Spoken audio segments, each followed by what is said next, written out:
부자들 중에는 대중부유하고 부유층하고 그 다음에 부자가 있습니다.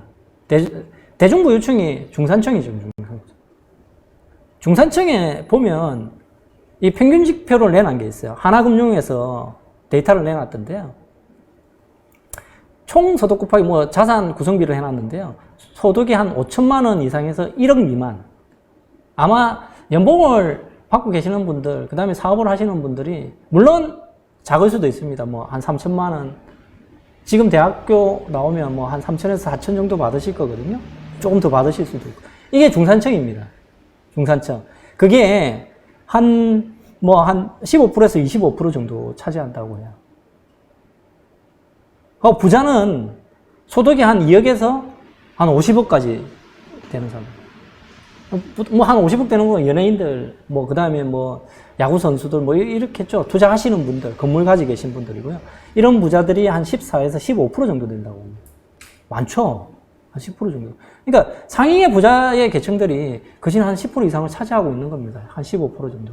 그러면 결론은 저희 중산층인데, 중산층이 무너져 버리면 나머지 한 80%는 다 빈곤층이에요.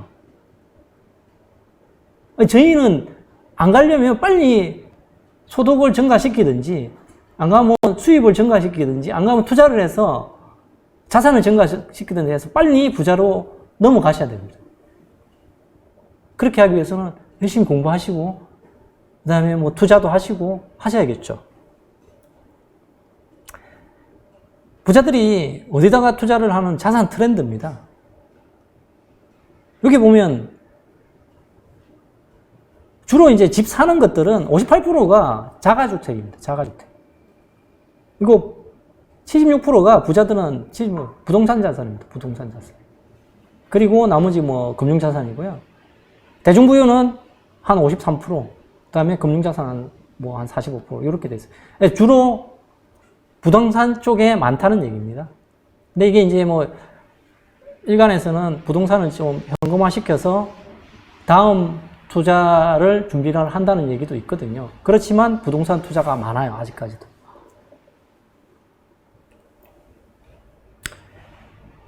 부자층에서 이제 준비하는 겁니다. 은퇴 예상 생활비죠. 생활비. 은퇴하시고 나서 보통 보면 뭐 사회생활 하시는 분들 60세 은퇴잖아요. 근데 뭐 요즘은 뭐 사후정도 있고 50대 되면 거진 은퇴를 많이 하시거든요. 회사원들. 그러고 나면 저희가 80세, 100세까지 가면 거진 50년을 먹고 살아야 됩니다. 대중부유층에 월 한 420만 원 필요하다고 해요. 연금으로 충당할 수 있는 게 한 44%고요. 근데 연금이 이게 44% 안 될 겁니다. 왜냐면 지금 베이비붐 세대에서 계속 받아가고 있을 거고요. 저희 받을 때쯤에 확연하게 이제 줄어서 뭐 한 20% 받겠습니까? 뭐 애상 씨는 그때 가봐야지 알겠지만. 근데 부자들은 월 한 800만 원 정도 돼요.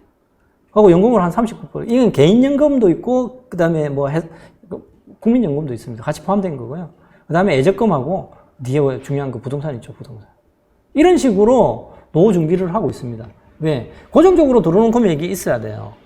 이렇게 대중부유층을 유지하려면 400만 원, 이거 제가 고정적으로 400만 원 들어오기 정말 힘들거든요. 월급 한 달에 500만 원 받으시는 분들이 그렇게 많지 않을 겁니다, 아마. 받기도 힘드실 거고요. 부자들은 이제 800만 원 받으면서 하셔야지 사용할 수 있기 때문에 그렇게 만들고 계실 거고요.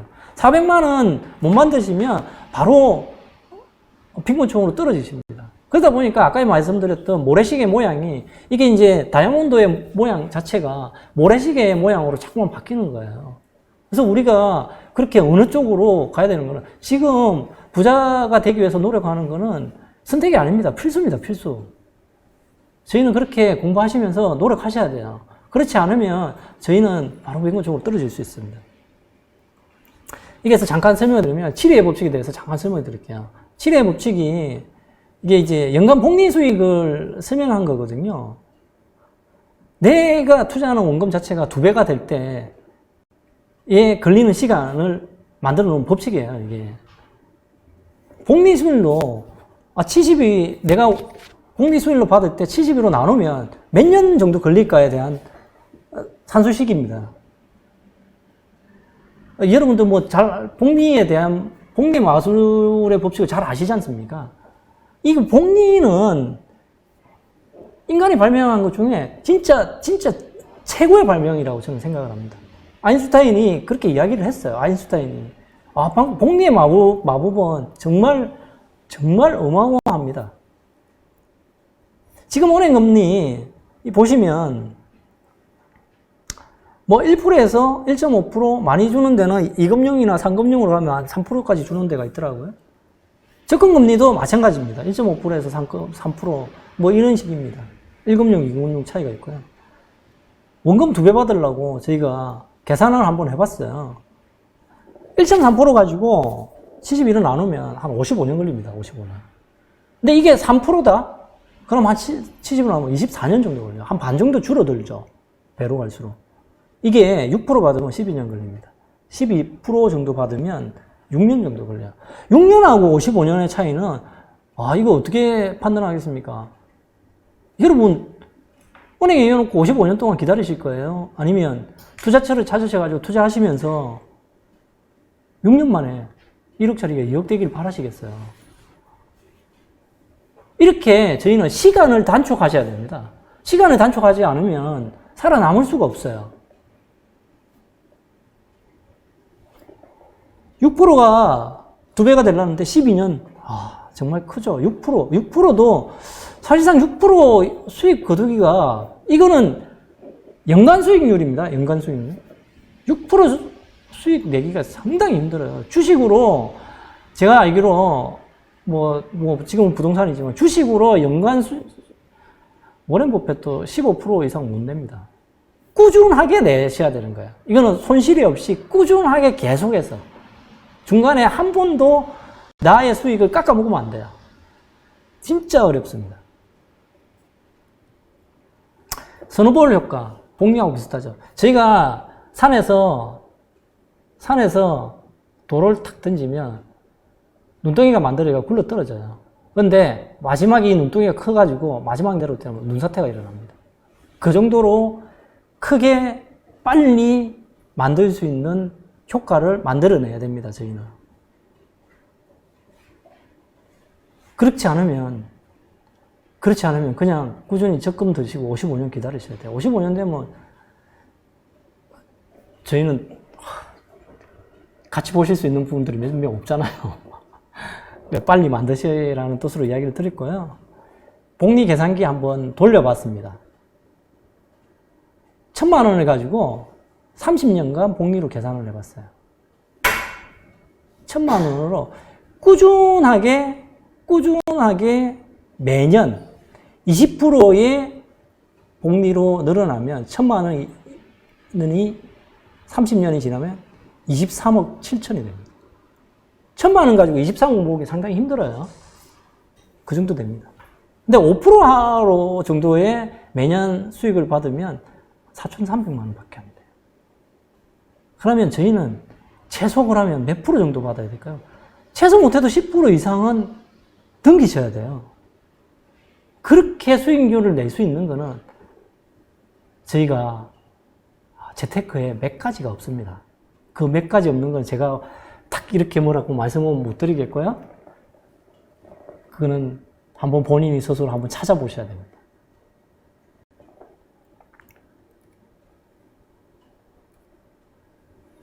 (30년) 복리 계산해 보시면요. 1,000만 원이 2배가 되는 거, 7의 법칙으로 가는 거, 1% 되면 72년 걸려요. 5% 14년이고요. 10% 정도 되면 7년 정도 걸립니다. 계산한 거예요. 엑셀 계산기로 돌렸거든요. 7년 정도 걸려요. 15%로 했을 때 5년 걸립니다. 이런 식으로 쭉 계산을 해 보셔야 돼요. 본인이 직접. 계산해 보셔야 돼요. 그래서 저희는 최소 10% 이상을 수익을 낼 수 있는 구조를 만드셔야 됩니다. 뭐 10% 이상 더 많이 내면 더 좋겠죠. 그럼 더 시간은 더 단축될 겁니다. 되도록이면 손실을 좀 안 입고 할 수 있는 방법. 근데 손실을 안 입고 할 수는 없어요. 손실을 입게 되더라도 저희가 선택할 때 적은 손실을 입을 수 있는 쪽으로 판단을 하셔야 됩니다. 그 판단하는 능력도 저희가 학습하면서 공부할 수 있는 능력 중에 하나입니다. 그 영역을 잘 판단을 하셔야 됩니다. 중간 정리 한번 할게요. 저희 말씀드렸죠. 저희 봉급자 생활하고 전문직종 생활자에서 저렇게 투자를 해서 빨리 시간을 단축하려고 하면 이렇게 사분면 쪽, 뭐 저희가 대규모 사업자 젊으신 분들은 노력하시면 될 수도 있습니다. 그리고 안 그러면 투자자가 되셔가지고 이쪽으로 빨리 사분면으로 넘어오셔야 됩니다. 그렇게 하시려면 저희 캠프와 같이 공부하시면서 함께 해 나가시면 될 것 같습니다. 그 다음에 이제 또 이렇게 이제 아실이거든요. 이번에 아실만 이제 간단하게 대부분의 어플들이 중복되는 게 굉장히 많아요. 기본적으로 가격 이런 거는 기본적으로 다 제공을 하거든요. 그래서 중복되는 게 굉장히 많은데, 그나마 방금 아실만에 특화된 게, 저는 아실을 최근에 굉장히 많이 써요. 예전에는 아실이 좀 많이 안 좋았거든요. 딸렸는데 어느 순간 업데이트 되고 나서는 저는 아실을 지금 최근에 굉장히 잘 쓰고 있어요. 너무 좋은 자료들이 많았어. 그래서 아실도 이렇게 이제 지도로 구현을 하거든요. 그래서 저도 가능하면 컴퓨터로 보고, 뭐 이동 간에는 핸드폰으로 보기는 보죠. 이런 식으로 저 화면이 컴퓨터에는 나와 있고요. 나와 있는데, 보면은 순위 분석, 가격 분석, 인구 여기 나오죠. 그죠? 순위 분석 있고, 가격 분석 있고, 인구, 입주, 분양, 정책, 개발 이슈. 뭐 비슷해요. 그죠? 우리가 보는 앞에 거랑 뭔가 비슷하지만, 또 이제 요거하고 또 뭐가 있냐면, 요 창을 열면 또 있어요. 매물 증가, 많이 산 아파트, 최고가 아파트, 여러 아파트 가격 비교, 뭐 빅데이터는 있고, 그 다음에 갭 투자 증가 지역, 그 다음 외지 투자자 증가. 굉장히 세분화됐다고 느껴지죠. 그 다음에 학군도 알려주고, 그 다음에 아까 비슷하죠? 이런 것들은. 자, 그래서 여기서 몇 개만 한번 조금 다른 것만 보면요. 이거는 뭐냐면은, 이구나. 이제 순위 분석하는 건데, 순위 분석이라고 되어 있죠. 그죠? 그 지역의 대장 아파트. 이거 많이 봐요. 어디 아파트가 제일 비싸? 그래서 제일 비싼 아파트별로 평형별, 연도별 해가지고 순서를 나열해줘요. 그리고 그 가격에 대한 어떻게 움직이는지 차트. 이거 날라갔다 그죠? 도곡역수인데. 얼마나 올랐어요 도대체? 10억에서 지금 그 28억까지 갔네요. 이거 하나만 갖고 있어도 그죠? 부럽다 그죠? 그래서 이렇게 차트로도 보여주고 순서 나열해서 지도로도 위치하고 입지를 갖다가 한눈에 볼 수 있습니다. 자, 그 다음에 이제 또 있는 게 정책. 다른 거는 비슷한 거는 뺐어요. 가격 분석 이런 거 비슷하니까.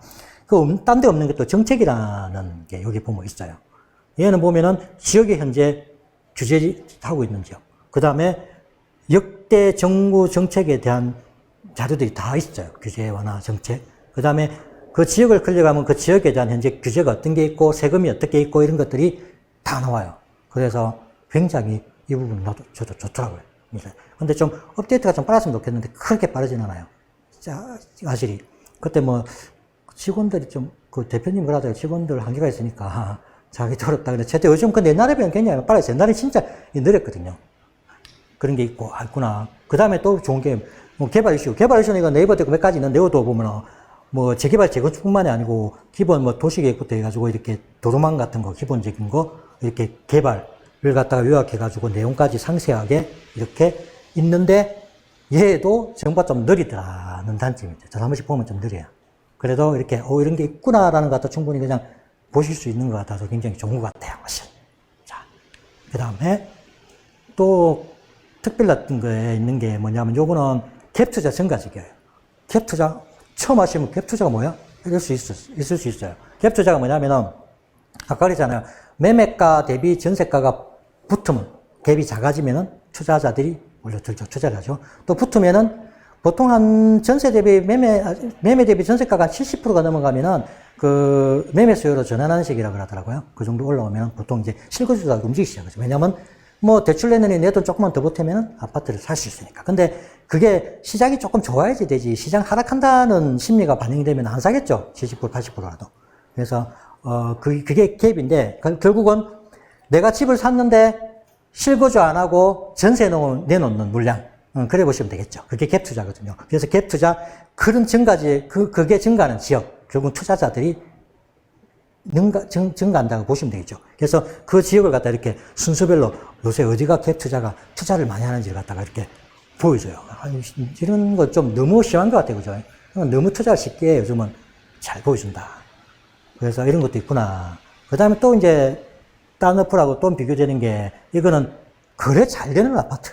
거래량만 보여주는 게 아니고 거래량 중에서 거래 잘 되는 아파트 단지 지역까지 다 보여줘요. 그래서 최근에 1등이 LH 강남 아이파크가 188건이 거래가 됐네요. 이렇게 어디가 잘 되고 있는지 차트도 보여주고 입지적으로 바로 입지가 어떤지도 알려줘요. 그래서 투자자들이 어디 지금 와르르 물건을 사고 있는지를 갖다가 좀 볼 수가 있는 거죠. 자, 너무 좋다고 요새는. 저는 또 이걸 굉장히 이걸 저는 솔직히 만들려고 그랬거든요. 우리 하시는 분 통해가지고 좀 데이터 하시는 분한테 이것 좀 만들어주세요 했는데 못 만들겠다 그러더라고요. 굉장히 이게 이래가지고. 근데 이게 나왔었어요. 제가 굉장히 이거는 저도 뭐냐면은 매물 증감인데 결국은 매매 물량이 막 쌓이다가 소진된다는 거는 거래가 이루어지기 시작 사기 시작한다는 거잖아요. 그래서 매물이 증가했다가 증가 막 쏟아져 올라갔다가 하락하는 지역에 가면은 시군이 오겠죠. 그죠? 그걸 갖다가 보기 굉장히 좋은 건데, 아쉬운 게 안 맞아요. 맞았었는데, 제 생각이에요. 100%는 아닙니다. 제 생각에 이번에 정부가, 이거 지금 제가 알기로 네이버 이런 데서 끌고 오는 거죠. 네이버 아파트 매물 올리잖아요. 그럼 그거 끌고 가지고 차트를 만든 거거든요. 근데 이놈의 정부가 자꾸 이곡해서 얘기하는데, 실가 완료를 못 듣게 했잖아요. 네이버가 물건 올려가지고 거래가 되면 거래 완료라고 그냥 떴어요. 근데 정부에서 이게 계속 요즘 호가를 치고 실거래가 진행되니까 사람들이 보고 그 시장에 그렇다고 이제 호가 조작한다 이래가지고 거래 완료를 못 띄우게 네이버상에서 그걸 빼버렸다 그러더라고요. 그러다 보니까 어떤 현상이 발생하냐? 부동산 소유장들이 저는 이것만 보고 믿고 갔는데요. 물건이 하나도 없대요. 물건이 많다고 갔는데. 물어보니까 부동산 소장들이 거래 완료가 시켜버리면 매물에 사라져버린대요. 자기는 돈 주고 일주일에 한 달 내놨는데 클릭해가지고 돈 날리는 거 필요 없는 거잖아요. 그냥 완료 안 하고 놔둬놓으면 그냥 떠있던데 그럼 자기 홍보도 되고 사람들이 이거 물으러 나왔다가 다른 거래도 되는데 내가 말로 내려? 안 내리는 거예요. 그러니까 여기 지금 안 맞아요. 하나도 안 맞아. 전혀 안 맞아요. 매물. 그래서 이건 믿으면 이제는 지금은 안 된다. 다시 맞을 때가 있겠죠. 그래서 지금 보면 전국에 저는 매물 많다고 갔는데 매물 하나도 없는 데가 천지더라고요. 늦어져 버려요. 당연히 나는 이제 갔다 이제 매물 늦으니까 조금 소진되니까 가면 되겠지. 갔는데 매물이 하나도 없어요. 늦어 본 거예요. 그러니까 이것 때문에 우려를 범했었어요. 당시에. 그러니까 그래도 일단은 좋은 기능이에요. 굉장히. 자, 그리고 또 특이한 게 제가 괜찮다는 게 같은 거네요. 너무 캡처 잘못한 것 같아요. 죄송해요. 그 다음에 이제 학군 딴 데도 있는가 모르겠는데 저는 없는 거 이거밖에 없는 것 같더라고요. 이게 근데 학업 성취도가 사라졌죠? 한때 옛날에 했었는데 지금 학업 성취도라는 것 자체를 갖다가 안 해요. 이제 안 하는데 과거 데이터를 갖다 끌고 와서 계속 쓰고 있거든요. 끌고 있는데 저도 옛날에 데이터를 만들어 갖고 있긴 있는데 과거에 이제 과거 데이터를 왜냐하면은 학업 성취도 공부 잘하는 게 학군 이런 게 학업이 갑자기 잘했다가 확 빠지지 않잖아요. 어느 정도 그 학군은 몇 년 유지되기 때문에 아직도 이게 갖다 학업 성취도를 계속 쓰고 있더라고요. 그러고 특목고 진학률. 결국은 학업 성취도가 좋고 특목고 진학률. 그 다음에 서울대가 많이 간다는 고등학교는 학교 그런 학업 성취도가 좋은데 그러니까 학교가 있는 주위 아파트가 비쌀 확률이 높다. 그러니까 결국은 그렇죠. 돈 많은 사람들 좋은 학교 보내갈 거고, 돈 많은 사람들 좋은 학원 보내갈 거고, 입지 좋은데 갈라 거고. 이제 그런 원리예요. 이제 그래서 학군 좋은데 동네 주변에는 아파트 값도 굉장히 비싸다. 그거는 어머니들은 대충 그걸 인지하시고 있을 거예요. 그래서 학군 지도를 갖다가 이렇게 어플로 제가 간단하게 보여주고 있어요. 그래서 굉장히 좋은 어플이구나라고 생각을 합니다. 그래서 참고로 이런 것도 이렇게 이제 이게 사부면으로 보여주거든요. 이렇게 진학률이나 이런 걸 갖다가 이렇게 어디 학교들이 상위에 있는지 이제 그렇게 보여주는 겁니다. 그 다음에 또 이제 마지막으로 이게 뭐냐면은 이런 기능들은 필터 기능은 조금씩 다 있긴 있어요. 그래서 보면은 아시레도 보면은 자기가 아파트가 굉장히 많아요. 아파트 내 지역만 해도 엄청나게 많은 아파트를 갖다가 나는 필터링 해가지고 내가 원하는 지역 예를 들어 가지고 나는 세대수를 갖다가 500세 이상만 아파트만 보겠어. 아파트 금액을 이 정도 금액에 나는 살 거기 때문에 이 정도 금액만 보겠어. 또는 요새 가격 갭이 어느 정도 내가 살 거니 갭이 전세가도 봐야 되니까 어느 정도 갭을 두는 아파트를 보겠어.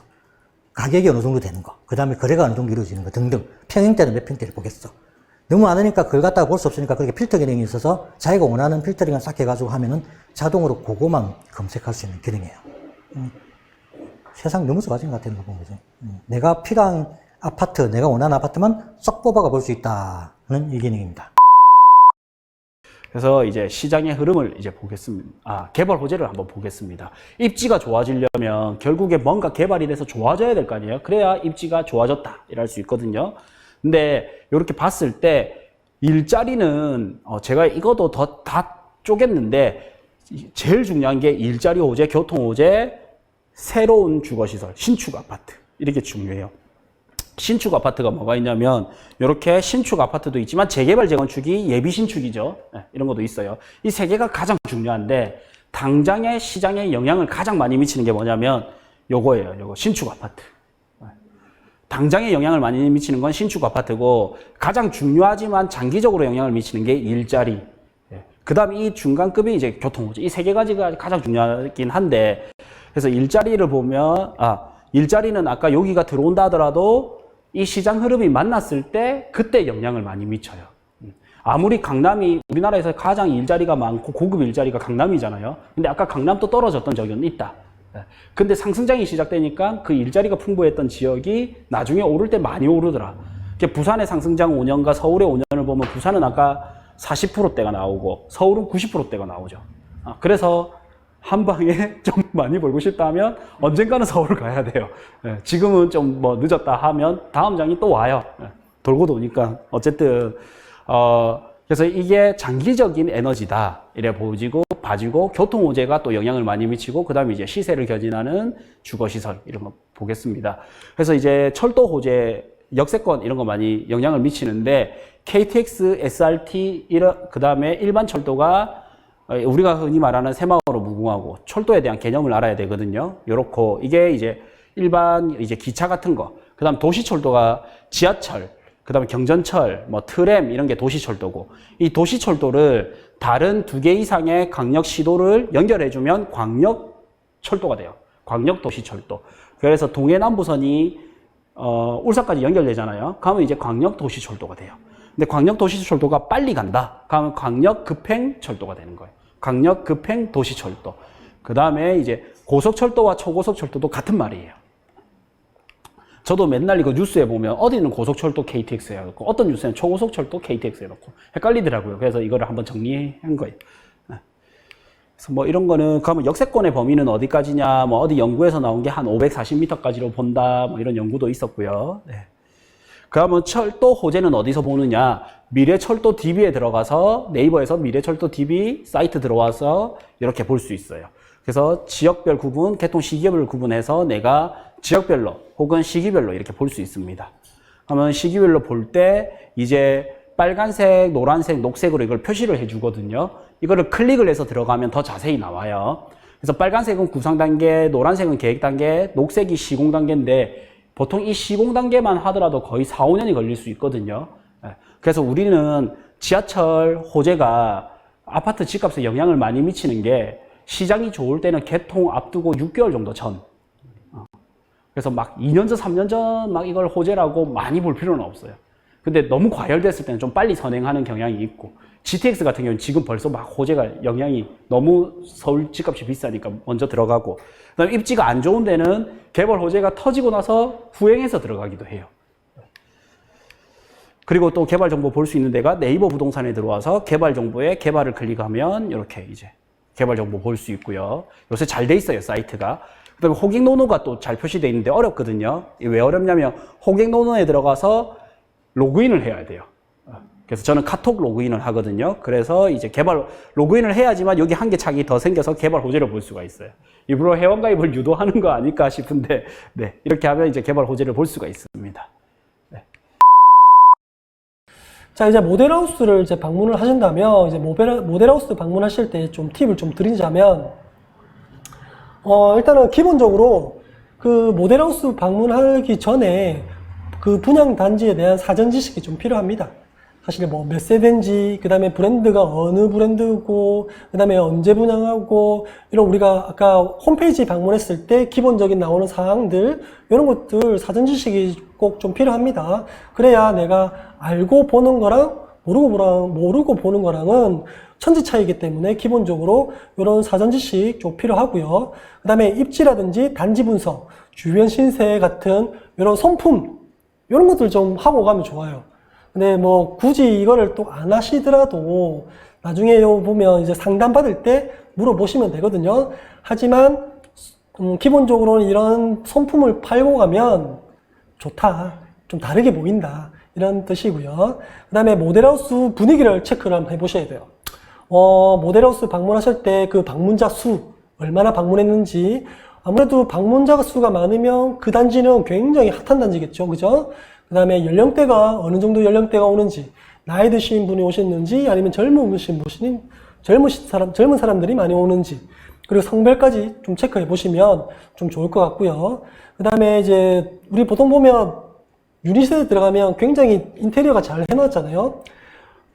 유닛에 이제 해놓은 인테리어는 정말 전문가가 정말 비싸게 좀 고급스럽게 해놨단 말이에요. 거기에 현혹하지 마시고 카탈로그를 들고 유닛하고 모형도를 비교하면서 이렇게 보셔야 돼요. 우리 유닛에 가면 이거 좋다 너무 좋잖아요. 예쁘고. 거기에 너무 현혹하지 마시고 카탈로그를 함께 유닛하고 모형들을 보면서 분석을 한번 하셔야 됩니다. 어디가 로얄이고 실제로 모형들을 보면서 여기가 가시가 좋겠다, 주변에 어느 정도 정리정돈되겠다, 이런 것들을 한번 입체적으로 한번 보셔야 돼요. 그리고 방문자들이 관심 있어 하는 타입이 있어요. 뭐 84 타입이 관심, 야, 구조는 84 타입이 더 좋더라. 그리고 이런 장점이 있더라, 이런 단점이 있더라. 꼭 이야기를 한단 말이에요. 그런 이야기도 한번 잘 들어보시면 현장에서 느껴지는 분위기가 좀 다를 수 있어요. 그리고 아까 꼭 상담도 한번 받아보세요. 상담도 받아보셔가지고 뭐 대출이 언제 나와요? 사실 분양만 했지 뭐 대출이 어느 은행에 됐고 확정된 건 없거든요. 그래서 아마 상담사에게 물어봐도 대출과 관련된 것들은 정확하게 모를 거예요. 그래서 그것보다는 그 분양하는 단지의 입지라든지 학교는 어디에 배정한다든지 주변에 인프라는 어떤 것들이 있다든지 이런 것들 한번 물어보세요. 그럼 물어보시면 아마 친절하게 잘 얘기해 주실 거예요. 그리고 가시면 그냥 올 수 없잖아요. 카페 테라피 가서 뭐 커피도 한 잔 드시고 음료수도 꼭 챙겨 가시고 사은품도 챙겨 가시고 또 특정 단지는 이벤트도 합니다. 사은품 이벤트도 하거든요. 그래서 인터넷을 제가 검색해 보니까 저는 이벤트를 하는 모델하우스를 방문해 본 적은 없지만은 실질적으로 인터넷에 검색해 보시면 뭐 쌀도 타고 자전거도 타고 경품으로 진짜 뭐 자동차도 내건 단지도 있거든요. 물론 그런 단지는 별로 인기가 없겠죠. 그러니까 그런 비싼 경품을 이제 이벤트로 걸었겠죠. 원래 인기 있는 단지는 이벤트 잘 안 해요. 그런 것도 이벤트도 한번 참고해 보시고 그 다음에 현장을 이제 한번 답사를 한번 해보시면 될 것 같아요. 뭐 현장을 답사하더라도 그냥 이렇게 펜스만 쳐놨지 실제로 볼 건 없습니다. 뭘 보냐, 현장 가서 그 주변을 봐야 돼요. 주변을. 나중에 여기에 상상을 하겠죠. 아파트가 이렇게 쭉 올라온다면 그 주변에 어떻게 될까? 주변도 같이 바뀔까? 아니면 현재의 모습의 주변은 상권은 어떻지? 이런 것들을 보셔야 돼요. 그냥 펜스 치는 거 그냥 보고 이렇게 오시는 게 아니고요. 지금은 모델하우스 가실 때 예전에는 지인과 그 다음에 가족들 막 그냥 야 놀러 가자, 한번 가보자 뭐 이런 식으로 많이 갔단 말이에요. 지금은 코로나와 관련돼서 이제 당첨자 혹은 당첨자 가족 1인 동반 뭐 이것밖에 안 되거든요.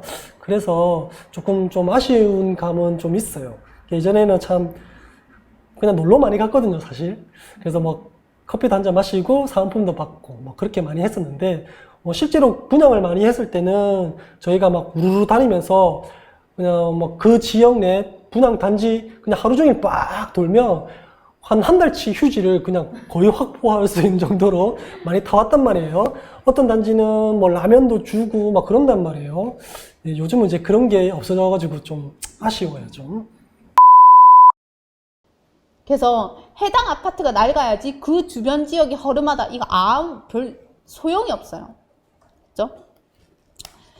자, 근데 우리 이게 제가 PDF였으면 이걸 쭉 확대를 했을 건데 지금 PPT라서 확대를 못 하는데 입으로 설명을 드릴게요. 평균 소요 시간이 정말 많이 걸려요. 이게 부산시 사업 현장에 평균 소요 시간을 이걸 표로 나타낸 거거든요. 그래서 정비구역 지정부터 관철까지 가는데 이게 거의 한 10년 넘게 걸렸고요. 총 사업 처음부터 끝까지 입주 준공까지 바라보면 15년 걸렸어요. 이게 평균치예요. 그럼 재개발이랑 재건축 평균치이기 때문에 재건축이 재개발보다 조금 더 짧았을 가능성이 있으니까 사실은 재개발 물건까지 치면 이거는 15년 이상인 사업장이 비일비재하다라는 소리가 됩니다. 자, 단계를 한번 복습을 하시면서 그래서 언제 들어가고 언제 팔란 말인데 궁금한 건 그거잖아요. 그거에 대한 논의를 한번 해볼게요. 자, 첫 번째 관심 있게 지켜보세요. 정비계획이 수립이 되고 정비구역이 지정이 됩니다. 그러면 임시단체인 추진위원회가 뿅 하고 나타나겠죠. 당연히 정비구역 지정이 되기 위해서는 재건축은 안전진단에 통과했었어야 돼요. 그럼 이때 되면 이미 올라와 있어요.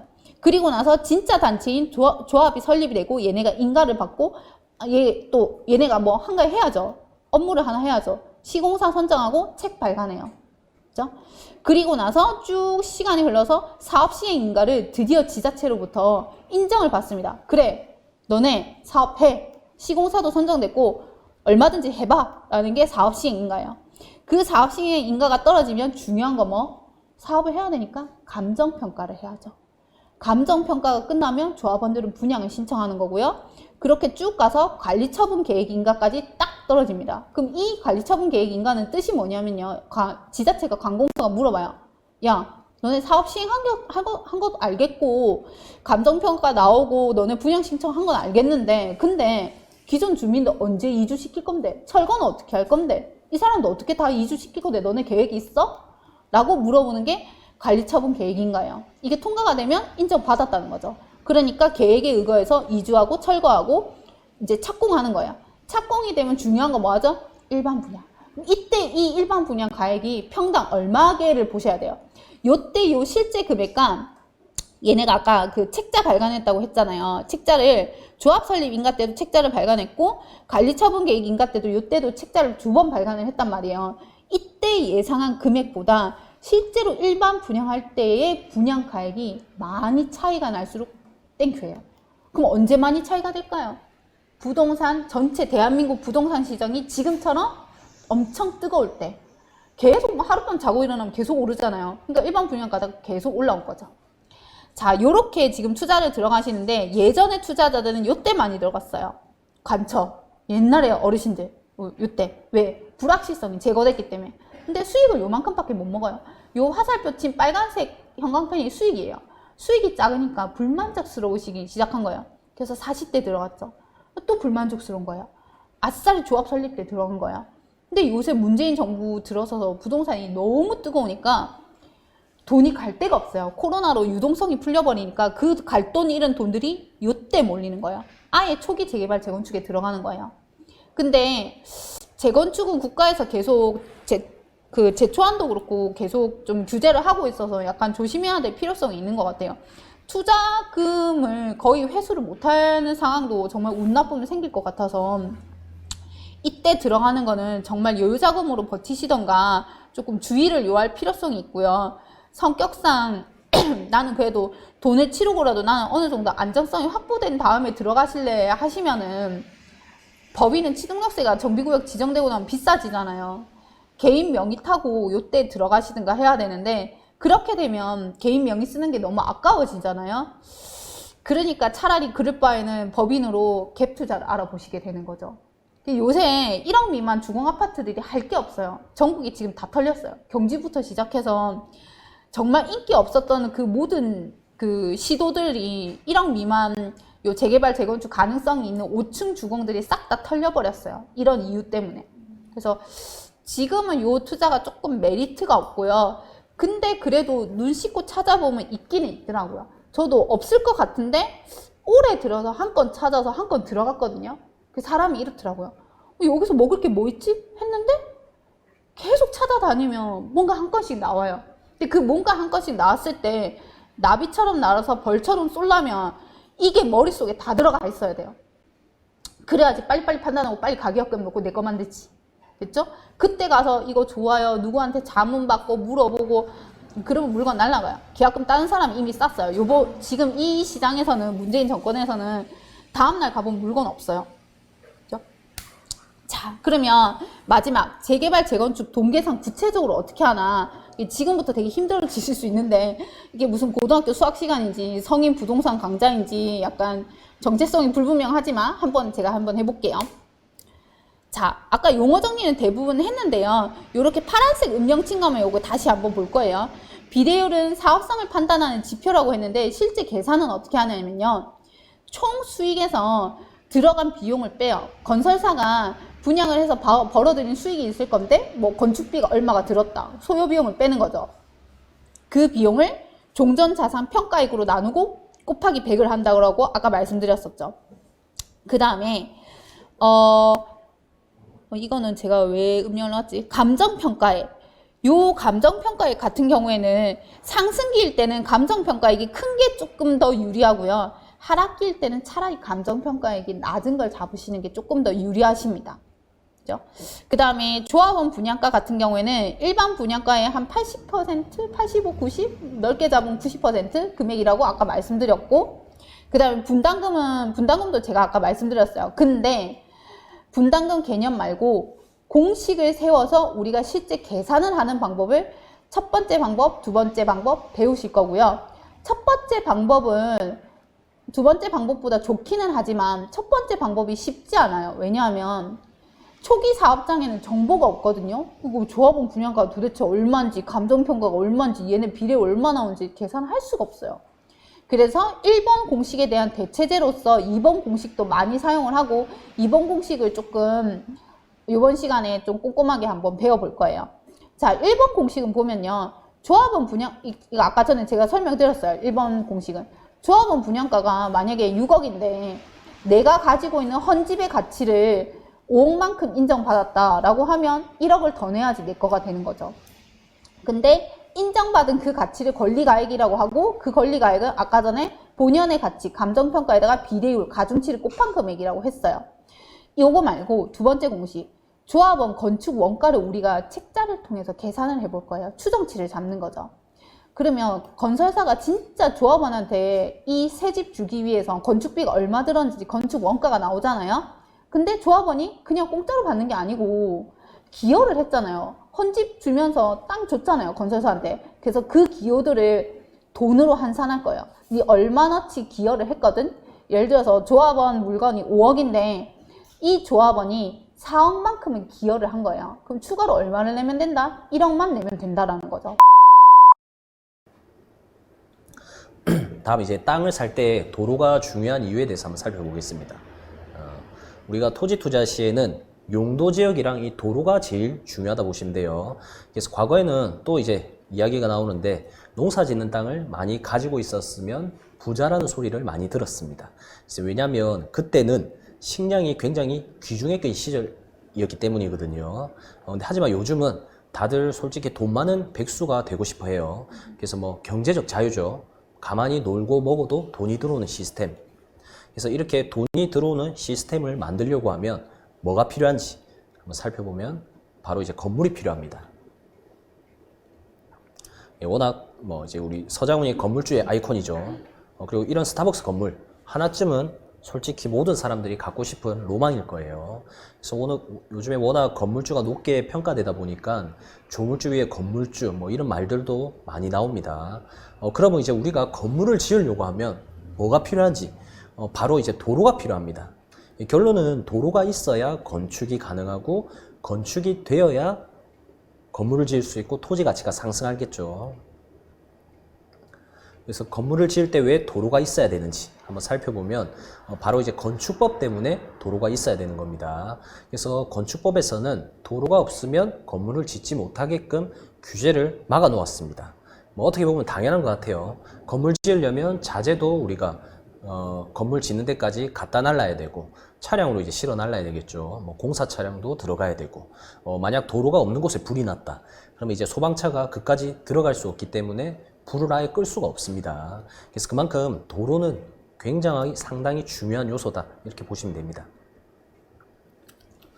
그래서 건축법을 보면 교통, 방화, 위생상 안전한 상태로 건물을 유지하고 보존하기 위해서 도로에 접하지 않은 토지에는 건축물의 건축을 허용하지 않겠다.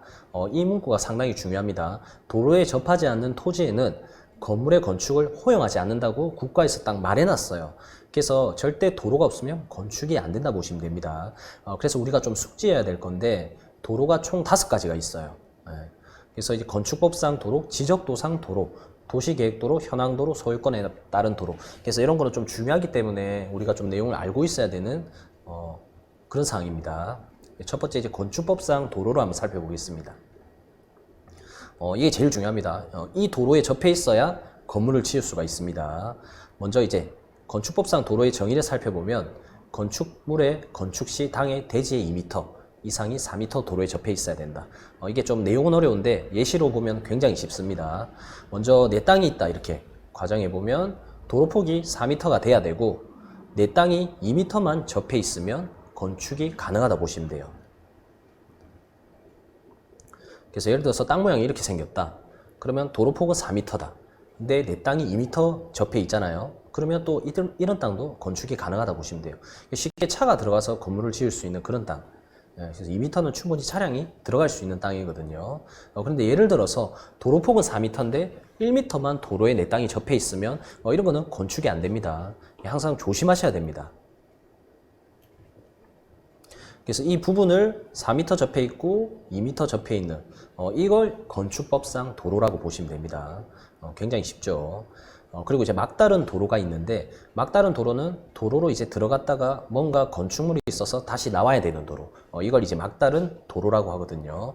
그래서 막다른 도로도 도로의 이 길이에마다 규제가 전부 다 다르다 보시면 돼요. 그래서 이거 잘못 알아가지고 투자 잘못해가지고 건물 못 짓는 사람 많이 봤거든요. 그래서 막다른 도로의 길이는 도로 길이에 따라 넓이가 달라집니다.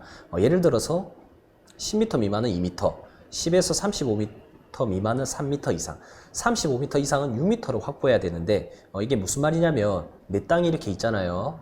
그런데 막다른 도로가 10m다. 들어갔다가 다시 나와야 되는 도로가 10m면 내 땅 도로 폭이 2m만 있어도 건물을 지을 수가 있습니다. 그런데 10에서 35m다. 그러면 이제 3m 이상이 도로 폭이 확보가 돼야 되거든요. 근데 35m 이상이다. 그러면 이제 6m 도로가 확보가 돼야 됩니다. 그래서 이거 항상 좀 주의하셔야 돼요. 그래서 도시지역이 아닌 읍면에서는 4m 이상만 확보되면 이렇게 건물을 지을 수가 있거든요.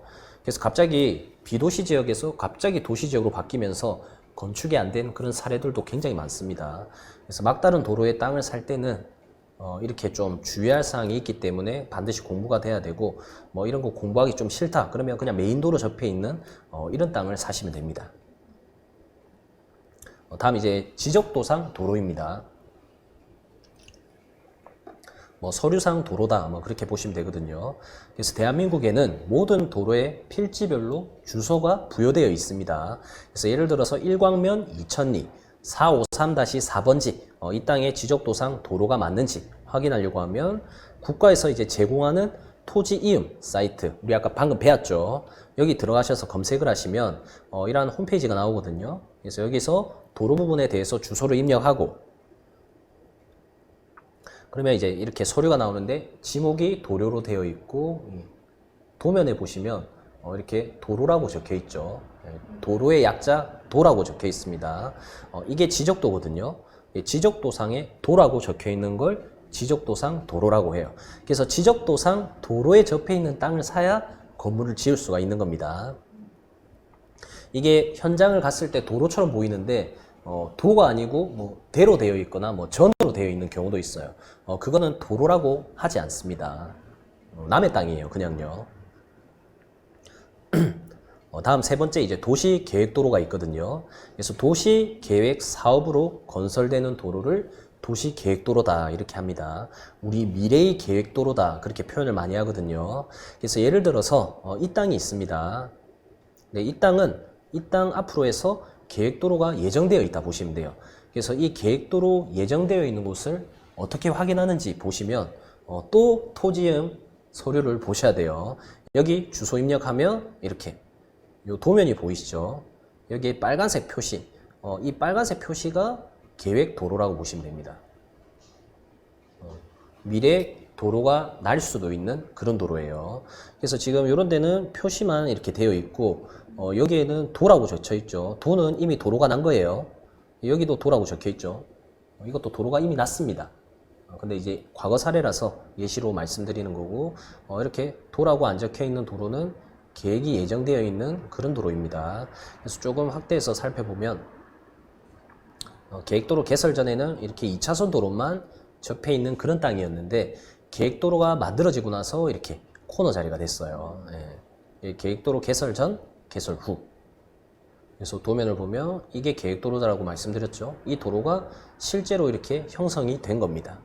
근데 좀 주의하셔야 될 게, 계획도로는 100% 도로가 나는 게 아니에요. 예. 부동산에서 곧 도로가 날 거다, 뭐 한 5년 안에 도로가 날 거다 이렇게 하고 투자 강요하는 거 굉장히 많거든요. 그래서 그 초보 투자자분들이 거의 제 전화 받는 게 계획도로 접해 있는 땅을 굉장히 비싸게 주고 사는 경우인데, 우리가 해당 지자체에서 계획도로가 난다 해서 그 물건을 받았다. 그러면 전화해서 계획도로가 언제 날 건지, 이 도로에 대해서 보상은 들어갔는지, 예산은 편성되어 있는지, 그런 걸 다 확인하고 사셔야 됩니다. 아니면 도로가 취소돼서 영원히 맹지가 될 수도 있거든요. 맹지는 건축이 안 되기 때문에 평생 안 팔리는 땅이 될 수도 있습니다. 그래서 계획도로 관련된 거는 항상 유의해서 사셔야 돼요. 다음은 이제 현황도로가 있습니다. 이제 관습법상 도로라고도 하거든요. 그래서 현재 상황이 도로다. 그거의 그냥 약자예요. 현황도로. 그래서 현재 가보면 지적도상에는 도로로 안 되어 있고 사실상은 도로로 사용하고 있어요. 그래서 오리에, 장하동 오리에 113-4번지를 보면 이렇게 도로가 있는 것처럼 보이죠. 현재에 가보면 이렇게 도로도 만들어져 있습니다. 그런데 지적도를 보면 도로가 아니고 옆에 도로가 없죠. 대지 옆에 대가 있고 답이 있고 뭐 대가 있고 대가 있고 이렇게 있거든요. 이 대지 옆에 원래 지적도상 도라고 적힌 게 있어야 돼요.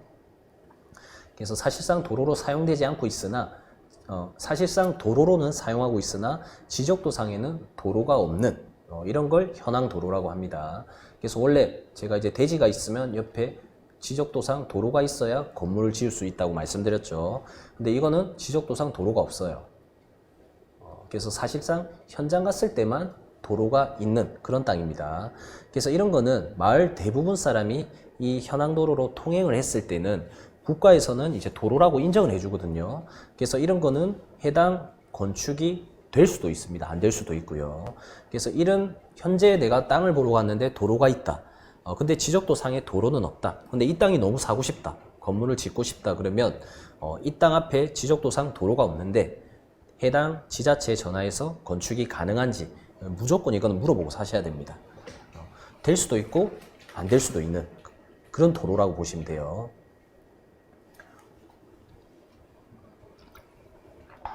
다음 이제 소유권에 따른 도로, 공도와 사도가 있거든요. 그래서 사도는 개인이 소유한 도로를 사도라고 합니다. 그래서 도로 소유자가 개인이라 보시면 돼요.